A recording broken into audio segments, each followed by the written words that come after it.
Thank you, Bob.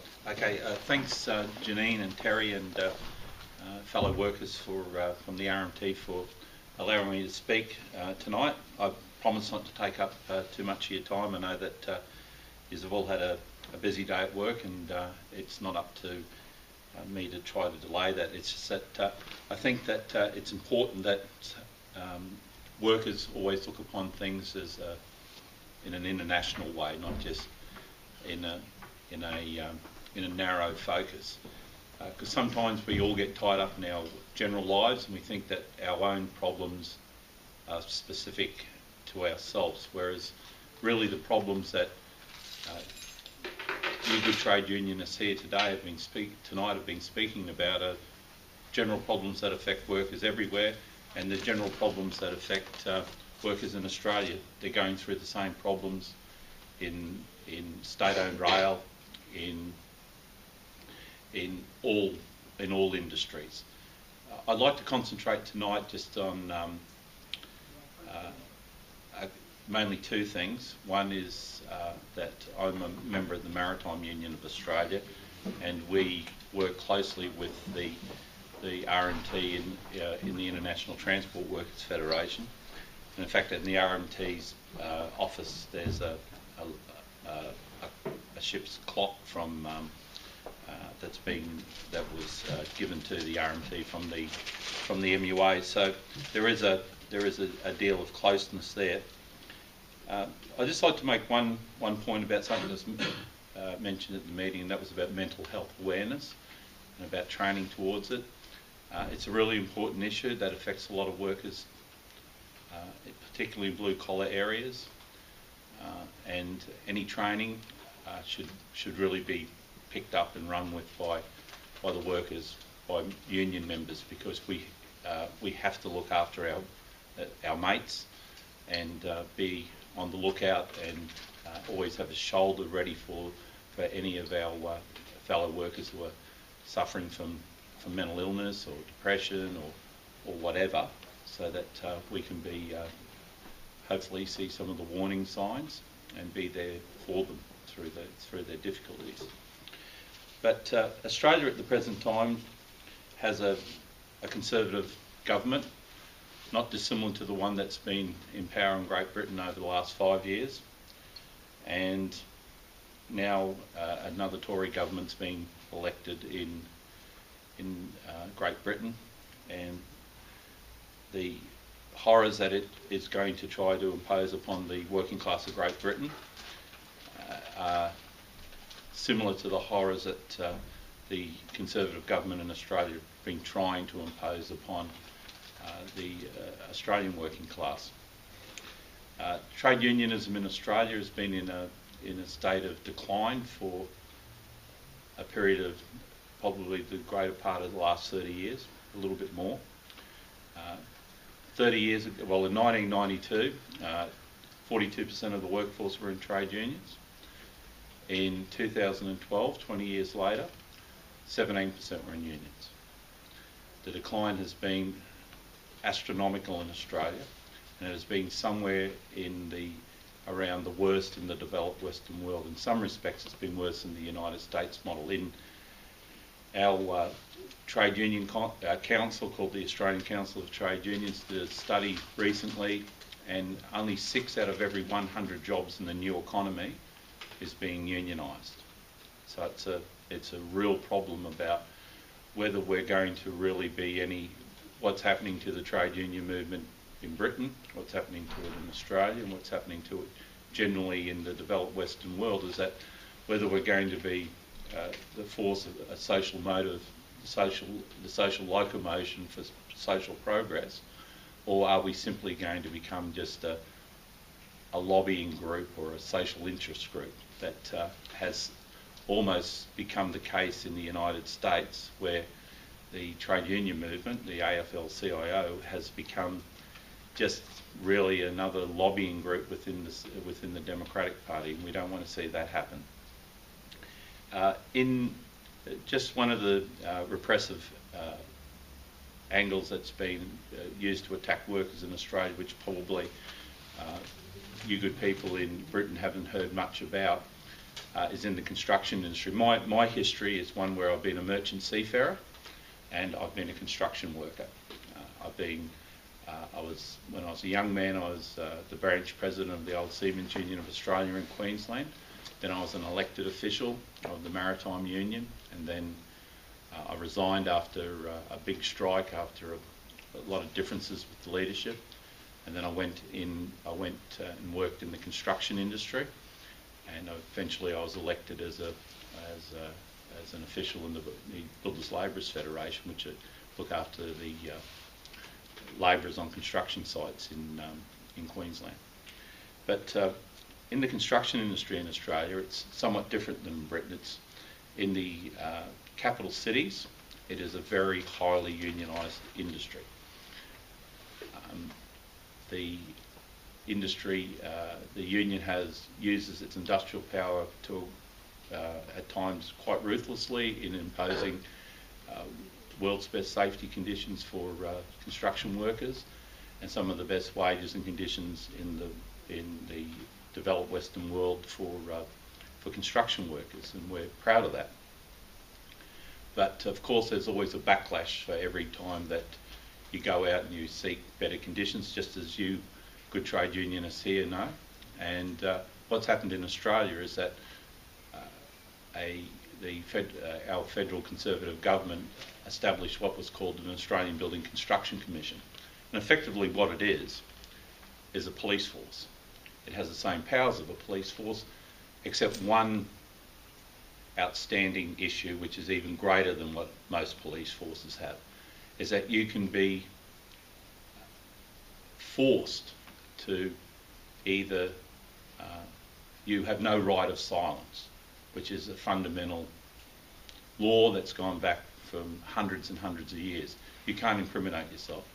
In the law as it stands now is that you can be forced to either give evidence or you get 6 months jail.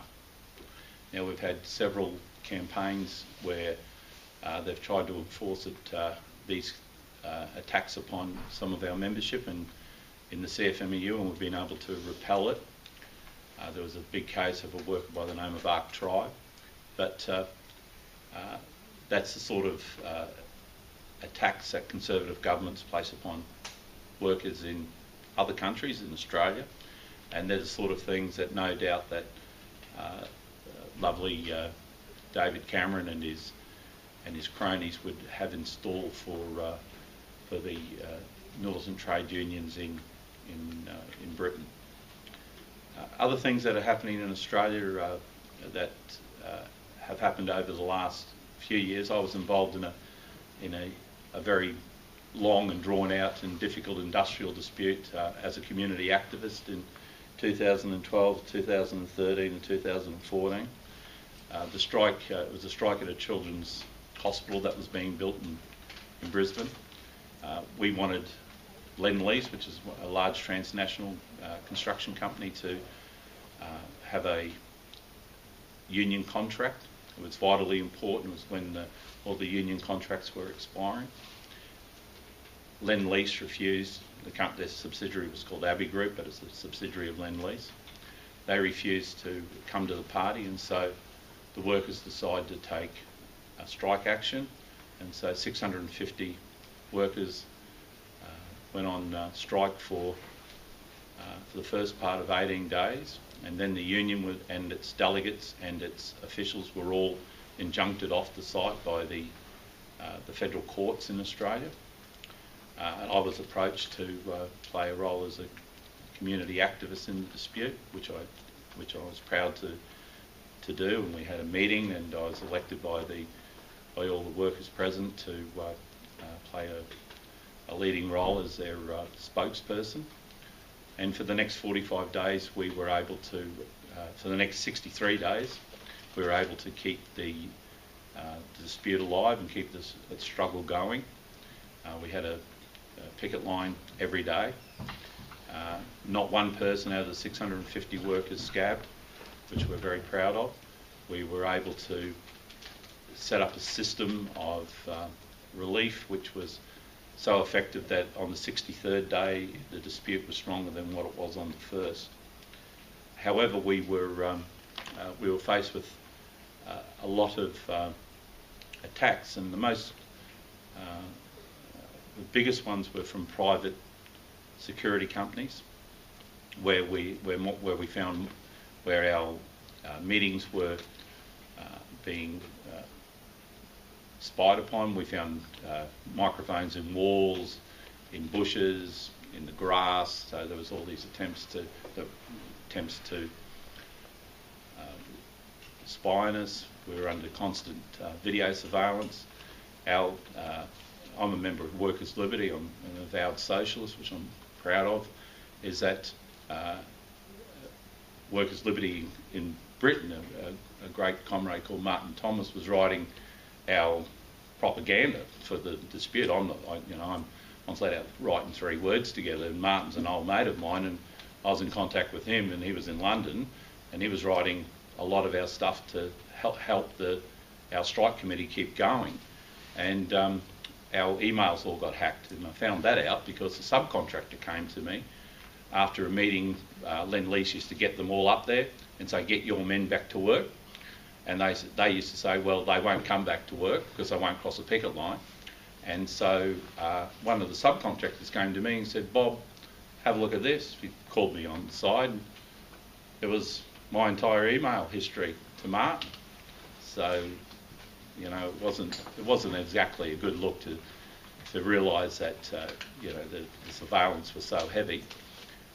We were able to get around a fair bit of that because we went to a Serbian hall that was 200 metres up the road, and the private security company was not too keen to take on the Serbian community in Queensland for a whole lot of various reasons. But the dispute, in the end, we were able to settle it after 63 days. The CFMEU signed off on a union agreement with ABI, with Lend-Lease, which was successful. The only sour note that came out of it was that during the dispute, I'd been myself injuncted 4 times by the federal courts in Australia, and each time I defied their injunctions. And out of it, I ended up with 54 charges of criminal contempt and a damages claim of the equivalent of £4.5 million. So for the next 11 months, I was tied up in the court system. The CFMEU, to their great credit, every time I went to court, the entire centre of the Queensland centre of Brisbane's CBD stopped work and came and protested outside the court every time. And so that played a very significant role in people understanding what we were about. And in the end, after a 5-day court case and 11 months of trial, that the legal team for Lend-Lease put up 2,500. My case came to 2,500 pages of evidence against, so-called evidence against me, 10 CDs and 6 DVDs, and in the end, the judge threw the case out because his 62-page decision basically came down to a couple of sentences which said a junior clerk's written the wrong address for the site. and because criminal contempt is such a heavy hit, is that the case has been dismissed. So we got around that one. But what I'm just trying to say there is that you find trade unionists are going into, no doubt, some great battles in the near future. And it's very important to develop community links as much as you can, because we can beat our chests as tough as we want to be about how great a trade unionist we are, or how irreplaceable we are, or how we can defy anybody. But in the end, we have to have our industrial strength and we have to have community links if we're going to be able to be strong enough to withstand the forces of the state that is going to be placed against us. Much more so than previously, so that we can, so that our message, which is your message of workers wanting a better stake in society, means that it's a better deal for the community. And and that's a really important thing, and I know it's a really important thing that people like Janine spend their whole working lives doing, and it's a thing that when industrial disputes start, is that it's not just a question of the strength on the ground, it's a question of getting out to everybody you possibly can with the message that this blue, this dispute about having a decent wage and a decent working life and the London Tube and the London Overground network is something that's, that affects everybody. And that's the only way that we as workers will be able to defeat the austerity measures of Conservative governments. But once again, look, I won't take up any more of your time. I just want to say how much I'm appreciative of this opportunity. I'd like to thank Daniel today. I've had the opportunity of speaking to some wonderful trade unionists down at Oxford Circus. And thanks, Daniel. Janine, thanks. Terry, thanks. And all of you good comrades here, thanks a lot for having me.